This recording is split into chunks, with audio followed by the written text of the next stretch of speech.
Escondido numa câmara em Sydney se encontra um filhote jovem e conservado. Durante quase 140 anos, seus restos estiveram guardados numa tumba de vidro.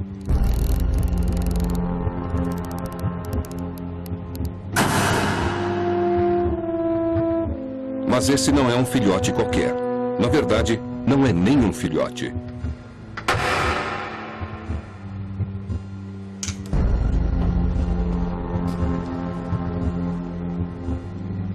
É um feto de um animal mais aparentado com o canguru australiano.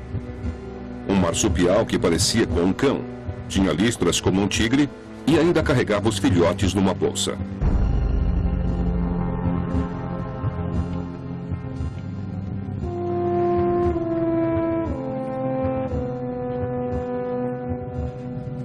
Como o tigre da Tasmânia ou tilacino chegou à extinção é uma tragédia.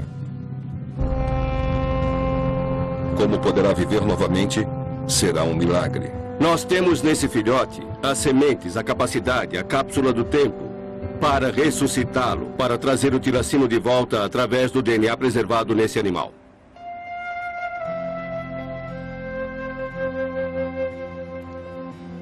Esta é a história da busca de um homem para reverter a extinção. Utilizando o DNA extraído desse espécime conservado, o professor Mike Archer pretende clonar um tigre da Tasmânia.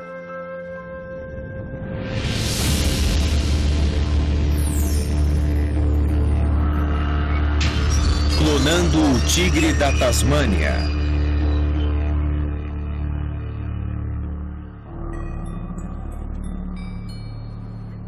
Nossa história começa no sul da Austrália, na ilha da Tasmânia. É uma terra de montanhas íngremes, rios bravios e florestas misteriosas.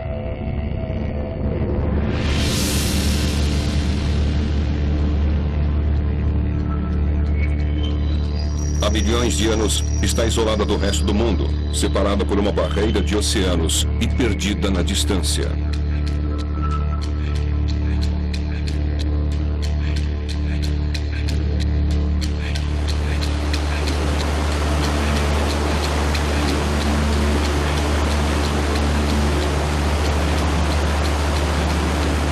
Nesta floresta impenetrável, ainda há vales que o homem provavelmente nunca pisou.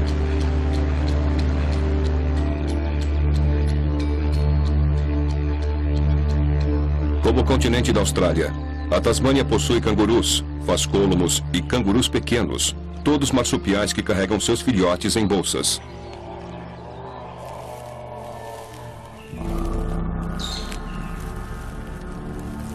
Mas existia um animal na Tasmânia que não é mais encontrado no continente.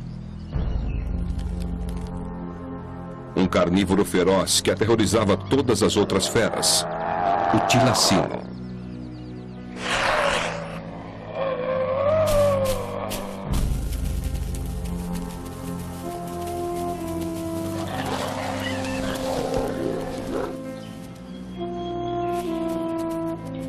Durante milhões de anos, este marsupial parecido com um lobo foi o principal predador da ilha. Mas não era um lobo. E apesar de ter listras como um tigre, também não era um tigre. Mas o nome pegou. Eles também são chamados tigres da Tasmânia.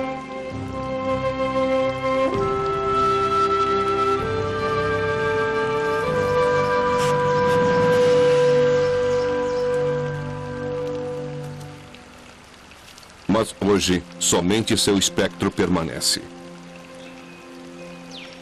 Há mais de 60 anos, nenhum outro foi visto. Seus uivos de acasalamento não são mais ouvidos através das florestas.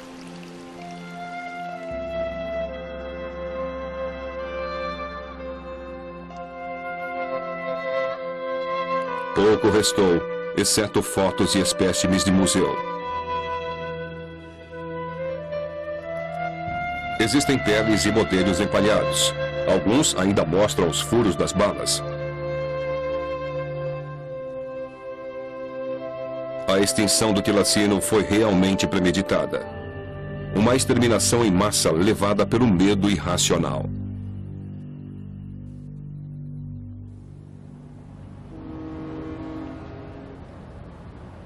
Cerca de 1.000 quilômetros ao norte da Tasmânia fica Sydney. E uma das instituições mais antigas da cidade é o Museu Australiano. O diretor é o professor Mike Archer. Como ele mesmo admite, ele é obcecado pelo tilacino e o seu destino. Nós deveríamos nos sentir terrivelmente culpados pelo que aconteceu aqui. Sem dúvida, este foi o mamífero carnívoro mais belo e espetacular da Austrália. E a primeira coisa que fizemos quando chegamos aqui foi exterminá-lo. Por isso, ele iniciou uma experiência audaciosa para tentar reverter a extinção. Se ele conseguir extrair o DNA do espécime do seu museu, talvez um dia os cientistas possam clonar um tilacino.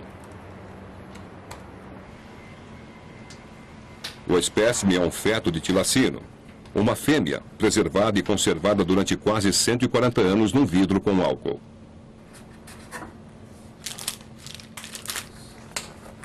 Agora, esse espécime está prestes a dar seu gene para a ciência, o que quer dizer retirá-lo da tumba líquida. É só deslizar. Assim mesmo. E o segredo está no álcool. Se tivessem usado formalina ou formaldeído, o DNA teria sido destruído há muito tempo. Bom, nós temos um fígado aqui. Verdade? Ótimo. E tem outro segredo também. Os intestinos foram removidos para ajudar a preservação. Felizmente, quem fez isso deixou a maioria dos órgãos intactos. Aqui nós temos o coração e os pulmões. Coração e pulmões. É uma corrida contra o tempo. O feto não pode ficar fora do conservante por mais de 30 minutos, ou os efeitos do álcool podem começar a desaparecer. Vamos conseguir retirar mais tecido do que pensávamos. Toda vez que o espécime é manuseado, existe o risco de contaminação. Um simples fragmento da pele humana que entra em contato e eles podem acabar analisando o DNA do animal errado. Até que está em boas condições, considerando que esteve no álcool por mais de 100 anos. Se o objetivo é extrair um DNA puro de um tilacino, os órgãos internos são as melhores opções, de preferência aqueles protegidos por membranas naturais. Os rins estão bons também, pois estão protegidos em pequenos sacos. Portanto, devem estar menos contaminados do que os outros órgãos.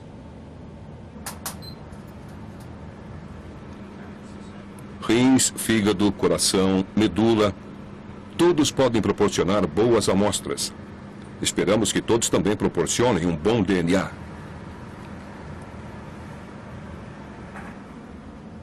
Vamos colocar um pouco de álcool novo desta vez. Eles conseguiram fazer tudo a tempo. O filhote voltou para seu vidro dentro dos 30 minutos. Então, quantas amostras vocês conseguiram? 10. Nós conseguimos 10 amostras de tecido e 2 da medula. Isso mesmo. Mas enquanto o álcool preserva o DNA a curto prazo, ninguém sabe que efeito teve em todos esses anos.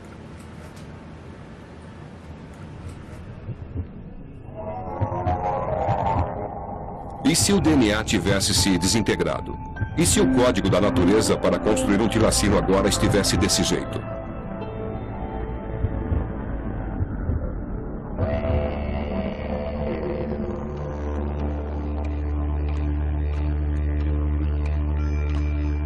Se o sonho de Mike Archer se tornar realidade, ele vai colocar de volta nestas florestas um elo antigo. Um animal cuja história evolucionária é de uma época quando a Austrália ainda era ligada à Antártica. Esta deve ser uma das florestas mais importantes do mundo. A Antártica era assim há 55 milhões de anos, tão bela e rica quanto esta. Os ancestrais dos primeiros marsupiais que vieram para a Austrália perambularam por este país. Os ancestrais das lesóquias, dos gambás e mesmo dos tiracinos explodiram em diversidade nesta terra nova.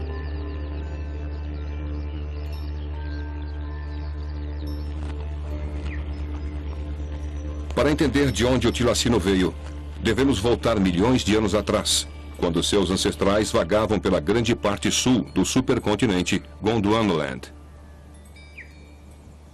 A Austrália não é o único continente que tem marsupiais. Eles também são encontrados nas Américas. Animais como o gambá da Virgínia, um primo marsupial distante do canguru.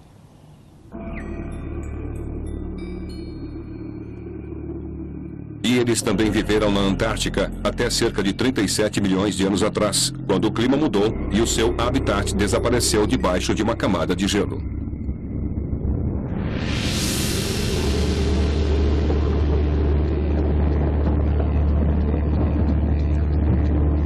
Na verdade, a Tasmânia é um pedaço da Antártica que escapou da grande era glacial. Há milhões de anos, foi arrastada para o norte pela Austrália. Suas escarpas recortadas, fragmentos de uma cadeia de montanhas transantártica, se separaram durante uma abertura titânica.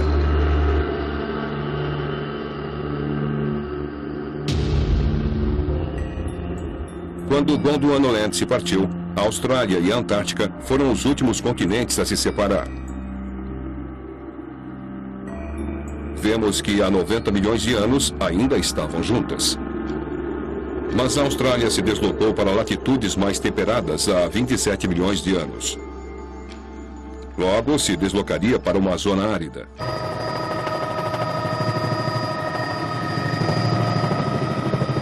O que explica por que uma paisagem que já teve muitos animais da floresta tropical agora é deste jeito.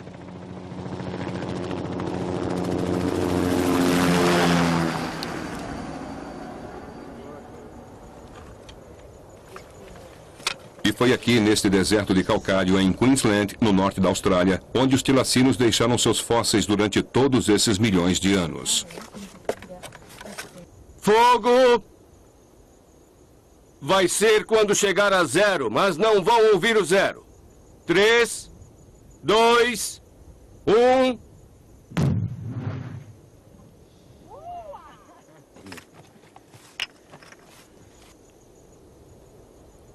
Mike Archer não é apenas um diretor de museu. Ele é também um dos principais paleontólogos da Austrália. Muitas coisas incríveis aconteceram nesta caverna ou neste lugar. Vários tipos de coisas. Rivers League é um dos melhores sítios arqueológicos. E os ossos que Archer e sua equipe acharam estão reescrevendo a história animal australiana. Pode ser um fêmur ou um dos ossos da perna. Parece com uma forma vertebrada, mas somente o interior disso, que parece de florestas pequenas. Um tubérculo muito bem preservado. É magnífico, é típico, deve ser de boa qualidade. Eles estão encontrando provas de toda uma megafauna extinta. Um rinoceronte marsupial gigante. Um canguru matador carnívoro. Até mesmo um feroz leão marsupial. Ainda mais fascinante é que há 27 milhões de anos, no que já foi uma floresta tropical, eles também acharam indícios dos tilacinos.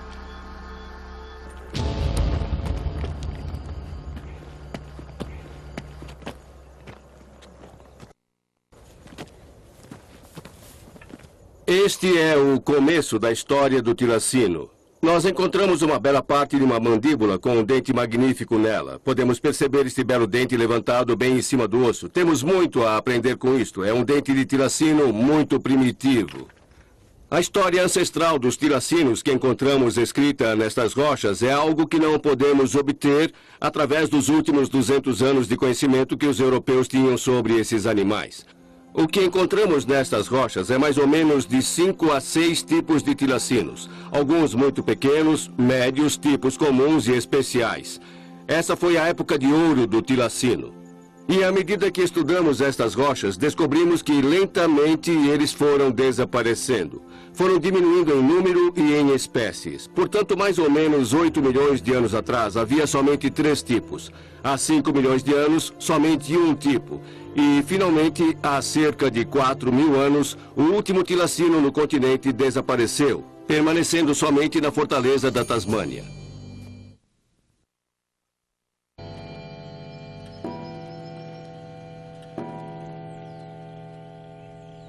Mas o tempo começou a se esgotar para o tilacino na Tasmânia no começo do século XIX, com a chegada dos colonizadores britânicos. Entre eles, os próprios ancestrais de Mike Archer. Com eles veio a civilização Deus e o Império, suas vilas de estilo inglês, igrejas e grandes casas de campo. Eles também trouxeram suas ovelhas. E aqui no novo lar no hemisfério sul, prosperaram e enriqueceram com a lã. Eles não conseguiram se adaptar à Austrália. A Austrália teve que ser adaptada a eles. As criaturas eram estranhas, eles não as entendiam. Então quiseram transformar o lugar numa pequena Inglaterra. Livraram-se de todas as árvores e de todas as flores nativas. E com elas, infelizmente, o tilacino também se foi. Desde o início, o tilacino os confundiu. Eles não conseguiam se acostumar ao fato de que não estavam olhando para um cão. E depois, havia aquelas listras que faziam com que se parecesse com um grande felino. Podemos notar essa confusão em sua arte. Alguns desenham um lobo nobre, outros um animal de raça indefinida.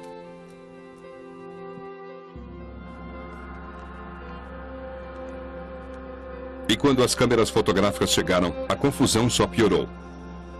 Todas estas fotos são de tilacinos em cativeiro, em alguns casos, famílias inteiras. Eles não somente pareciam com cães, mas pareciam se comportar como tal, apesar de alguns, claro, adquirirem um gosto por galinhas. Mas uma das fotos mais interessantes descobertas recentemente mostra-os como marsupiais. Aqui temos uma família de tilacinos numa pose canina, exceto pelo filhote saindo da bolsa da mãe. Uma das coisas mais incríveis sobre o tilacino é a sua convergência. Provavelmente é o melhor exemplo no mundo de fenômeno biológico em que um animal parece idêntico a outro porque eles têm hábitos semelhantes. Os ancestrais dos cães são parentes dos ursos. Eles não têm nada a ver com a Austrália. Os ancestrais dos tilacinos são parentes dos cangurus e fascôlomos. E ainda assim, estes dois animais, por terem hábitos semelhantes, acabaram parecendo idênticos. Tão idênticos internamente, no esqueleto, no crânio e nas características externas, que é comum que alguns biólogos confundam um com o outro.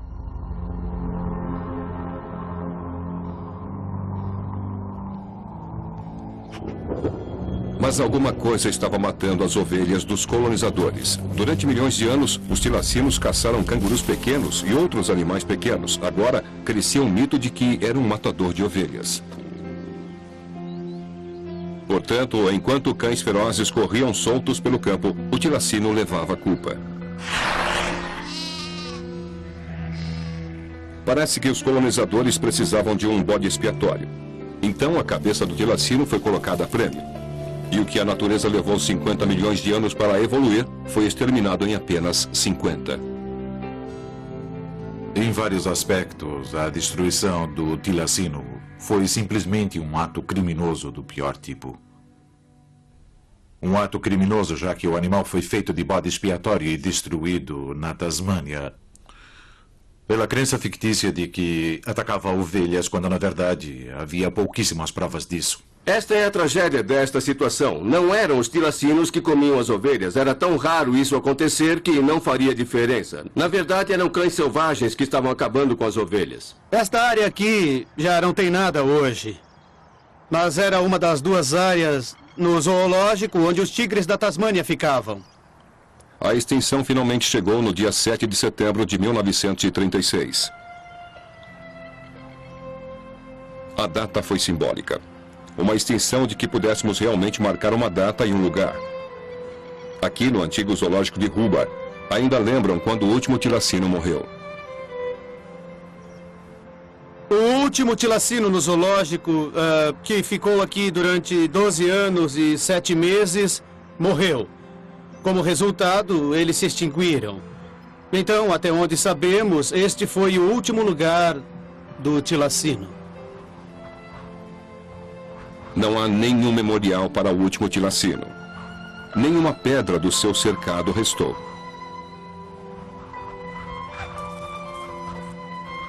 E quando ele morreu, o fato foi considerado tão sem importância que o corpo foi jogado num depósito de lixo. Este filme foi feito no zoológico de Hobart e pode ser nossa última visão do tilacino. Incrivelmente, alguns tilacinos tinham sobrevivido até a época do cinema. Este filme mostra um se movimentando pateticamente na jaula do zoológico de Hubbard. Um outro mostra um animal mais animado, provavelmente deveria estar faminto. E tem esse bocejo gigante. Com relação ao seu tamanho, era uma das maiores aberturas, se comparada a qualquer outro mamífero. E também havia tilacinos em outros zoológicos em várias partes do mundo. Esta imagem foi descoberta recentemente. É um tilacino no zoológico de Londres, filmado em 1930. Estamos mostrando agora pela primeira vez na televisão. A tragédia particular aqui, claro, é que a espécie poderia ter sido salva. Os cientistas tinham o conhecimento, tinha se reproduzido em cativeiro. Mas a vontade política e social para mudar os valores da sociedade, mesmo o desejo de salvar a espécie, não existia na vida científica no início do século XX. Mas esperamos que os cientistas do século XXI reparem este erro. Deve haver um pouco de DNA ali. Alguma coisa parece estar se No mexendo. Museu Australiano, o momento da verdade para Mike Archer chegou. Meu Deus. Os primeiros pedaços de um milagre estão na sua mão. Parece ser apenas uma quantidade muito pequena, como uma bolinha de algodão, bem pequena. Fantástico. Pequena, não é muito Seus grande. medos eram infundados. Depois de 140 anos no álcool, um pouco do DNA tinha sobrevivido. Não poderia ser outra coisa senão o DNA. Eu tinha certeza disso. O que isso significa, Mike? Meu coração está disparando. Nós temos sonhado com isso há anos e eu vinha pensando nisso há pelo menos uns 20 anos e nunca achei que chegaríamos a este ponto. Parecia impossível. Muitos diziam que nunca chegaríamos a este estágio. O sonho está começando a se realizar. Ainda não chegamos lá, mas o primeiro passo, ou seja, conseguir o DNA, está acontecendo. Foi um momento marcante para Mike Archer. Um momento que ele gostaria de compartilhar com o mundo. Senhoras e senhores, estamos aqui para anunciar o que provavelmente é o equivalente biológico dos primeiros passos do homem na Lua. Ninguém conseguiu fazer o que acabamos de fazer. É o princípio do que será uma série excitante de oportunidades para talvez questionar se a extinção é realmente definitiva. Mas apesar das declarações extravagantes, a ciência ainda estava um pouco distante de clonar o tilacino, como Mike Archer sabia muito bem. O DNA estava seriamente fragmentado. Como podemos juntar os cromossomos? Como saber quantos devemos ter? Como tornar o DNA viável se está conservado? Como colocá-lo num formato em que possamos começar a codificar e produzir proteínas? Existem muitos desafios. Quando pensamos em clonagem, pensamos na Dolly, o primeiro mamífero clonado a partir de uma célula adulta. Desde então, os cientistas já clonaram gado, ratos, até mesmo embriões humanos. Simplificando, a clonagem funciona da seguinte forma. Pegamos uma célula de um animal, removemos um material genético e o colocamos dentro do óvulo de um animal hospedeiro, que já teve seu material genético retirado. Damos uma carga elétrica e está feito. E se tivermos sucesso, as células vão se dividir e teremos um embrião clonado.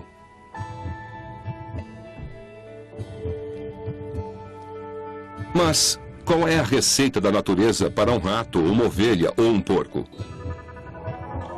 Na maioria dos casos, os cientistas simplesmente não sabem e não têm que saber.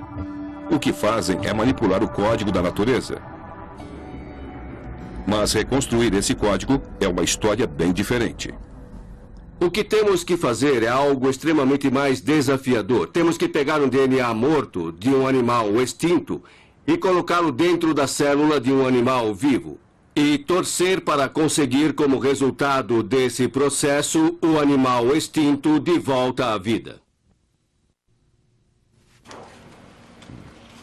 Temos o controle. O trabalho de tentar separar todo este DNA é dos cientistas Karen Firestone e Don Kogan. Diluições do dente dos dois e um do osso. O que é interessante é que o coração não parece apresentar uma condição melhor de DNA do que o fígado. É difícil saber realmente por onde começar, particularmente porque está tão fragmentado. E há sempre uma sensação negativa de que pode estar contaminado. É um DNA antigo.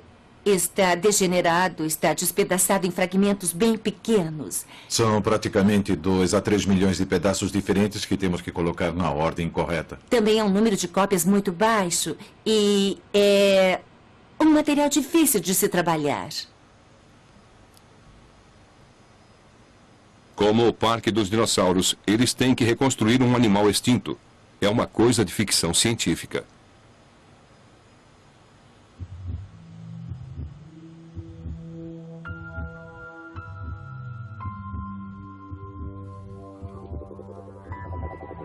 Basicamente é um trabalho de matemática. E os números são muito complicados. Milhares de pedaços para colocar um gene de volta. Dezenas de milhares para reconstruir apenas um cromossomo.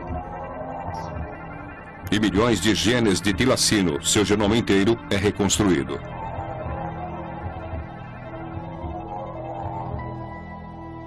E mesmo assim, Mike Archer ainda não tem um embrião. Eu acho que ele está com medo disso. Eu acho que também pode ser chamado de bobagem, mas é só um truque barato. Conseguir um gene já é bastante difícil. Conseguir um genoma inteiro, eu acho praticamente impossível. São dólares e mais dólares. Eles valeriam provavelmente dezenas de milhões de dólares. E quem no mundo vai gastar 10 milhões de dólares com um tilacino que não sabe caçar, não sabe como sobreviver e com um sistema imunológico comprometido e envelhecendo mais rápido? Simplesmente não vai dar certo. Tilacinos? Existiu um tilacino. E esse tilacino já morreu. E por mais boa vontade ou ciência perfeita que haja, jamais trarão o tilacino de volta. Acabou. Mas nem todo mundo é tão negativo. Numa pequena cidade de Massachusetts, mora um dos principais cientistas geneticistas do mundo.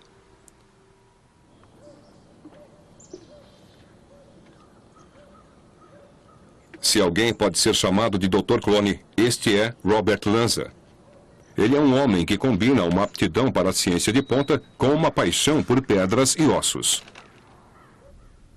Isto é um fêmur de um brontossauro. Era um dinossauro que pesava umas 50 toneladas. Era do tamanho dessa casa e podemos ver onde esse animal foi atacado, talvez por um tiranossauro. Podemos ver onde a pele foi dilacerada. Formou-se um calo em cima da parte machucada do osso. Você pode ver aqui.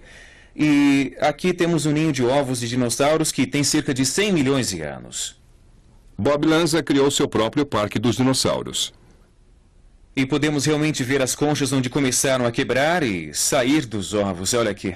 Mas ele também tem um interesse cauteloso na clonagem do tilacino. Eu acho que é sem dúvida um projeto possível para a próxima década. Temos várias tecnologias já disponíveis nesta área. Veja então, por exemplo, o projeto do genoma humano, que há poucos anos as pessoas achavam que só iria acontecer não agora, mas num futuro muito, muito distante. E, no entanto, já conseguimos. Então esse é realmente um bom exemplo de como a ciência está evoluindo bem rápido. Apenas há cerca de um ano, ele e sua equipe confundiram os críticos quando clonaram a primeira espécie ameaçada do mundo, um boi asiático raro chamado de gauro. Foi a primeira vez que o DNA de uma espécie foi colocado no óvulo de outro. A mãe do gauro era uma vaca doméstica. Infelizmente, o gauro morreu depois de 2 dias devido a uma infecção comum, mas o objetivo já tinha sido atingido. Um clone de espécies cruzadas tinha nascido. Me disseram que eu não poderia usar um clone de espécies cruzadas para clonar a primeira espécie ameaçada. Quase todos os cientistas me disseram que era impossível. Na verdade, ninguém tinha conseguido nenhuma gestação nesse ponto. E acabamos com um belo bebê gauro. Então, para aqueles céticos, eu digo que conseguimos. Fizemos isso alguns anos atrás, quando o primeiro animal foi realmente clonado a partir de uma célula adulta. E assim, acho que isso é mais do que a norma. Acho que a comunidade científica é muito conservadora e acho que também não há dúvida que é um projeto ambicioso e vai realmente demorar muitos anos para ter algum sucesso. Então, qual é o sentimento na Tasmânia agora que alguém quer ressuscitar seu principal marsupial predador? Bem, eles veem as coisas um pouco diferentes lá. Em todos os lugares que olhamos, há tilacinos. Brinquedos, souvenirs e o mais estranho de tudo, são os tilacinos que estão no brasão da Tasmânia, o emblema do estado que ordenou sua perseguição e destruição.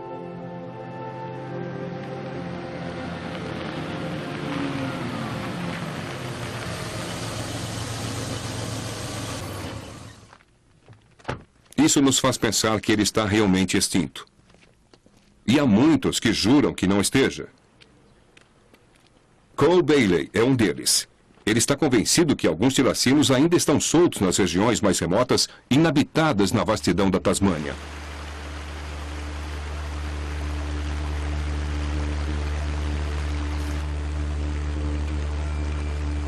A neve está começando a derreter nas regiões montanhosas da Tasmânia, enchendo os riachos gelados que fluem para a floresta abaixo. Então é aqui que Cole Bailey, que acredita, e Mike Archer, o cientista cético, iniciam uma jornada. Para Cole, é uma chance para converter mais alguém. Mas Mike tem seu próprio roteiro. Ele quer examinar o habitat do tilacino. Eles se embrenham numa floresta remota que ainda possui uma das árvores mais altas do mundo.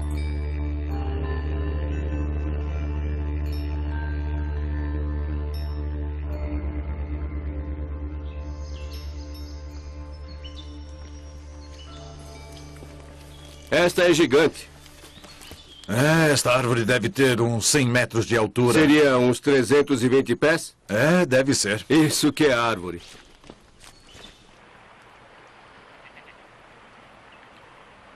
Se Mike conseguir trazer o tilacino de volta à vida, ele vai precisar de algum lugar para colocá-lo. O destino deles é o lugar onde os últimos tilacinos foram pegos na década de 20. Não vai demorar para chegarem às profundezas das terras do Tigre.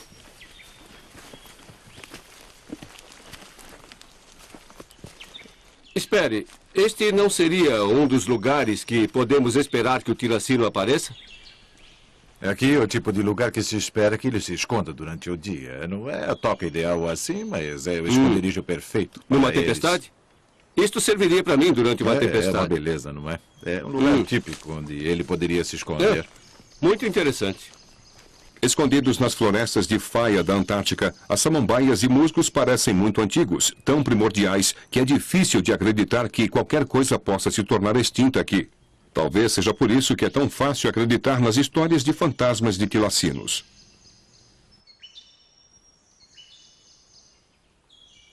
Este homem está convencido que os tilacinos ainda estão lá na mata. E, apesar de ser um cético, ter conversado com ele, a magia dos sentimentos que ele tem sobre o tilacino ainda sobrevive. É irresistível. É muito difícil não acabar se influenciando e acreditar que eles ainda estão lá, escondidos, nos observando na mata. Mesmo quando os tilacinos existiam em abundância, eles raramente eram vistos. Eles geralmente eram animais solitários. Ocasionalmente, caçavam em grupos familiares. Geralmente, os caminhantes sentiam que estavam sendo observados. Mas para conseguir vê-los, era necessário pegá-los de surpresa.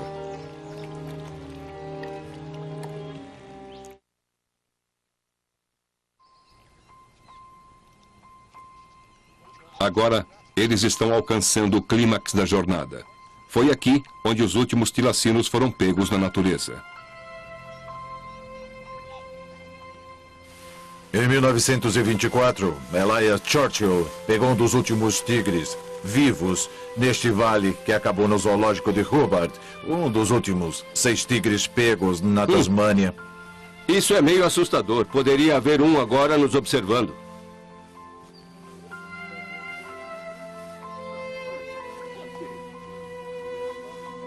E assim, outra caça ao tigre chega ao fim com a sua conclusão inevitável. Durante todo o tempo que Cole vagou pela Tasmânia procurando por eles, nunca viu nenhum.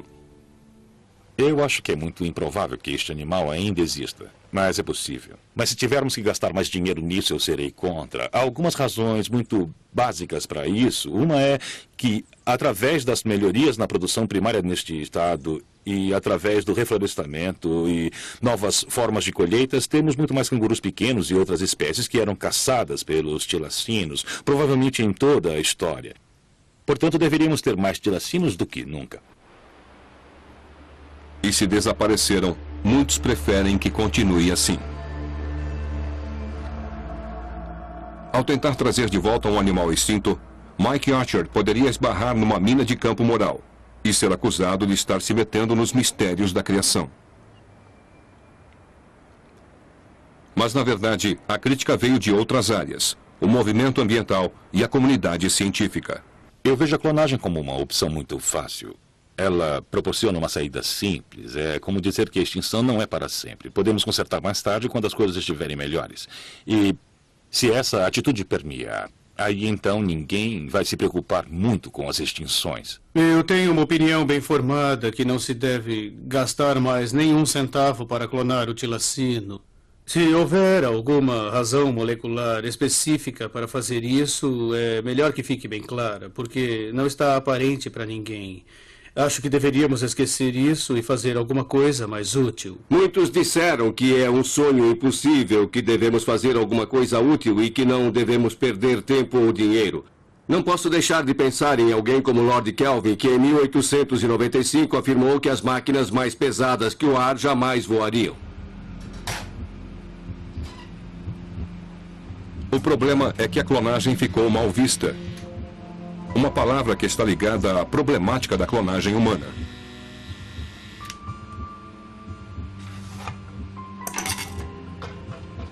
E também muitos acham que os cientistas estão em seus laboratórios criando Frankensteins, monstros e aberrações.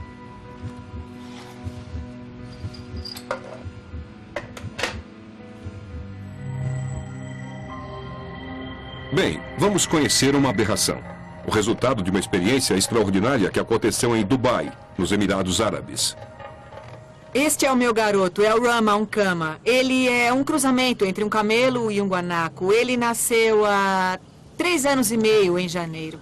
Ei, garoto, garotão bonitinho. Rama é uma criação humana. Ele deve sua existência a uma cientista, a doutora Lulu Skidmore. Os camelos árabes e os guanacos sul-americanos, ou lhamas, são parentes bem distantes. Seu ancestral evolucionário comum viveu há 11 milhões de anos. Não só havia um abismo evolucionário enorme, mas a diferença de tamanho também tornaria o cruzamento natural impossível.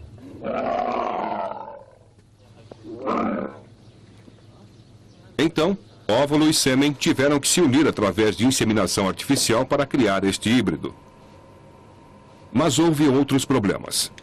A gestação do camelo dura 13 meses e a do guanaco cerca de 11.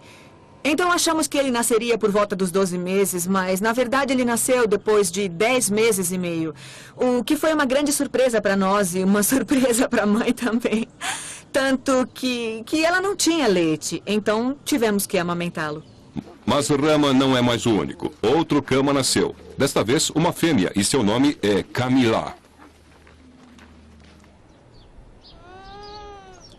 É improvável que Rama e ela possam cruzar, mas também era improvável que existissem em primeira instância. E se não forem estéreis, e esta é uma grande dúvida, Lulu terá criado uma espécie híbrida de auto-perpetuação em laboratório.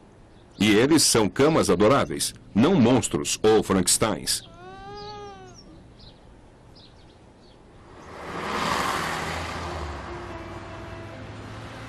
E é um animal de laboratório que Mike Archer e sua equipe vão ter de criar, se o tigre da Tasmânia for reviver. Mas eles tinham um problema. Não conseguiram fazer cópias suficientes do DNA do tilacino, pelo menos não até uma manhã em fevereiro de 2002, quando Karen Firestone fez uma descoberta espetacular. Ela chamou Mike Archer.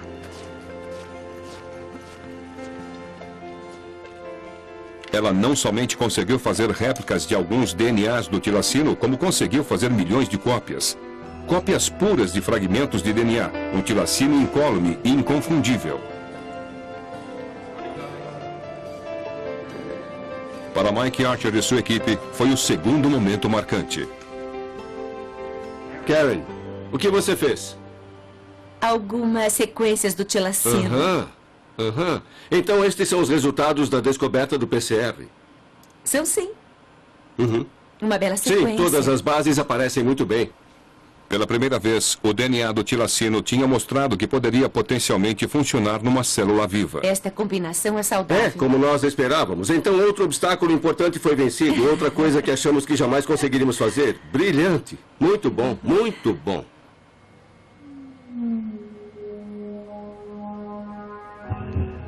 Agora, eles vão guardá-lo numa biblioteca biológica. Cada fragmento de gene é colocado numa bactéria viva.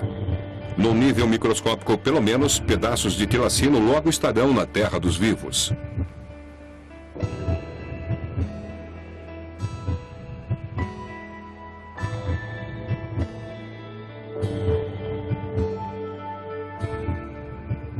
Há 3 coisas criticamente importantes sobre a biblioteca. Primeiro, nos dá um mecanismo cópia para os genes do tilacino. Segundo, permite que possamos tirar o máximo de cada gene do tilacino do jeito que quisermos. Nos permite começar a sequenciar o genoma do tilacino.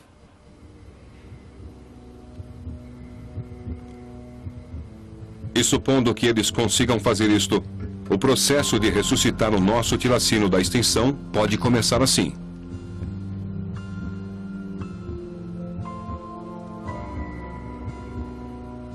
Começa num nível microscópico, quando os cientistas injetam um genoma reconstruído do tilacino dentro de uma minúscula célula hospedeira. O DNA do núcleo começa a interagir com o DNA da célula externa. Agora, nosso embrião passa para o próximo passo vital, a bolsa da mãe.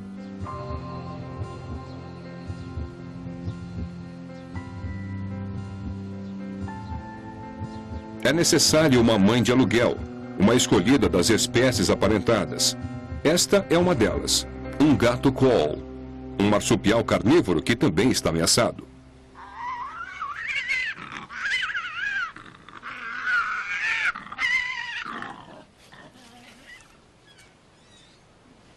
Mas há outro parente, o briguento diabo da Tasmânia. Apesar de nem o coal nem o diabo da Tasmânia serem particularmente próximos geneticamente, o diabo da Tasmânia possui uma bolsa maior. Olha só para isso. Podemos ver aqui 2 caudas pequenas e um pouco do torso. Há 2 diabos da Tasmânia pequenos ali, com 8 semanas de vida. Esta é a Dolly, e ela adora carinho. Para um animal com uma reputação tão temida, ela parece muito carinhosa e maternal. A bolsa dela pode abrir e fechar. É o tipo de bolsa que pode um dia abrigar o nosso tilacino.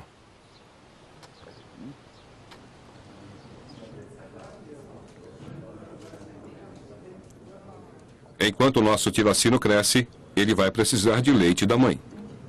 Eles são alimentados a cada 4 horas. Ninguém sabe como era o leite de um tilacino, mas a opção de usar uma madeira. Este aqui é o beberrão. O que funciona para esses filhotes pode funcionar para o tilacino órfão.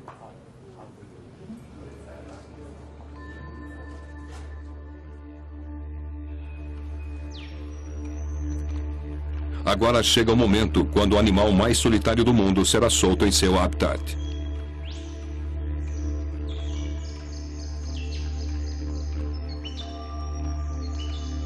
É um órfão de laboratório sem mãe ou pai, irmã ou irmão, ninguém para ajudá-lo a se adaptar a um mundo confuso. Na verdade, não haverá ninguém nem mesmo para ensiná-lo a ser um,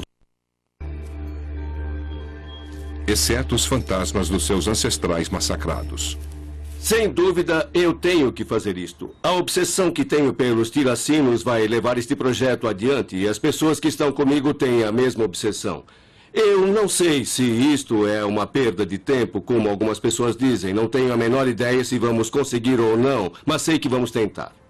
A imagem que tenho do tilacino é a de um animal belo. Não é apenas um simples tilacino, mas toda uma população de tilacinos, vivendo, respirando, comendo, se reproduzindo na Tasmânia, onde era o seu espaço, e que nós, injustamente e sem nenhuma misericórdia, exterminamos.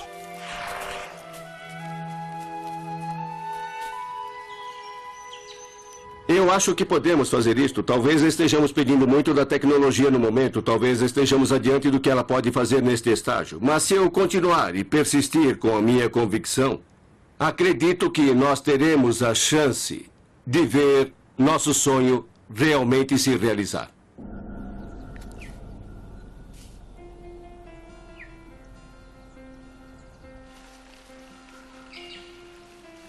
Independente do sonho de Mike Archer realmente se realizar ou não, certamente algumas descobertas científicas serão feitas pelo caminho. Algumas podem trazer avanços para a ciência, outras para a medicina. Um dia, os cientistas podem até ressuscitar muitas outras espécies extintas e conservadas nos museus do mundo todo.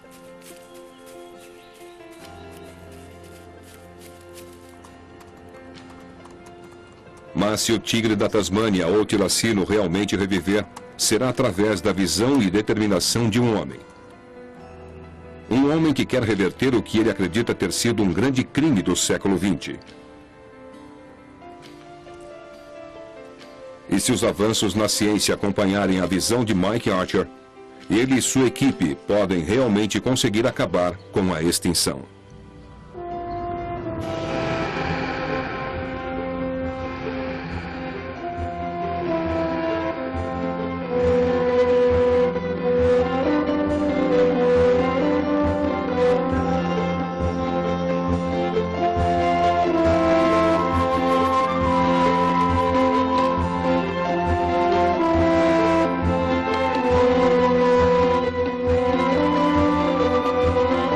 Versão brasileira Alamo.